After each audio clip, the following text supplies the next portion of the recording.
Кыргыз тили сабагы 7-класс. Саламатсыңарбы? Алтындай болгон менин окуучуларым. Бүгүнкү сабагыбыз байламталар. Алгач сабакты баштоодон мурун бир нерсеге көңүлүбүздү буруп алсак. Ташбака үйүнүн чыкпагандыгы үчүн 150 жыл жашайт.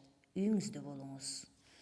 Сабагыбыздын максатына токтоло кетсек, байламталар тууралуу кеңири маалымат алышат, логикалык ой чабытын өстүрүп, сөз байлыгы артат, туура жазууга, эркин сүйлөй билүүгө тарбияланышат. Сабакта өзүбүзгө эмнени алабыз? Эгерде окуучулар байламталар тууралуу жеткиликтүү окуп түшүнө алса, анда анын мааниге ээ боло албастыгын билет. Тексттен байламта сөздөрдү таба алышат, кызматчы сөз экендигин билишет. Алгач бардыгыбызга байламта деген эмне деген суроо туулат. Ошондуктан кыскача жомогубузга көңүлүбүздү бөлсөк. Өткөн бир замандарда сөз түркүмдөрдүн үй бүлөсү жашаган экен. Алар ынтымаксыз, биримдиксиз жашап келишиптир. Күндөрдүн биринде байламта аларга лексикалык мааниге ээ боло албаса да, сөз менен сөздү, сүйлөм менен сүйлөмдү байланыштырып, ынтымактуулукка чакырат экен. Ошондон бери кызматчы сөз катары аны сыйлап, биргеликте биримдиктүү бир үй бүлө болуп жашап калышыптыр. Демек, байламта эмне экенин билдик.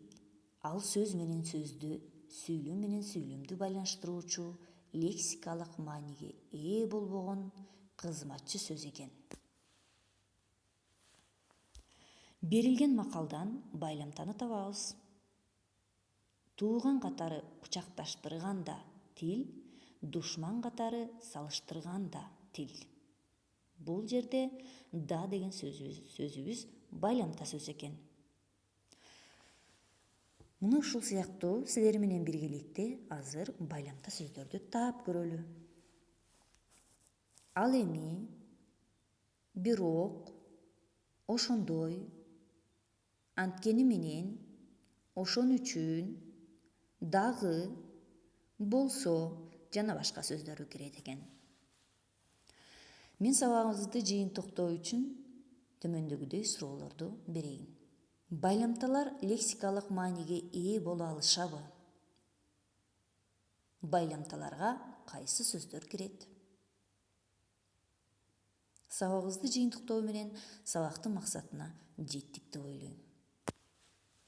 Үйгө тапшырмага көңүл бурсак, 132 бетте 232 көнүгө берилген сүйлөмдөрдөн көп чекиттин ордуна тиешелүү байламталарды табабыз. Мына ушуну менен сабагыбыз жыйынтыкталды. Саламатта калыңыздар.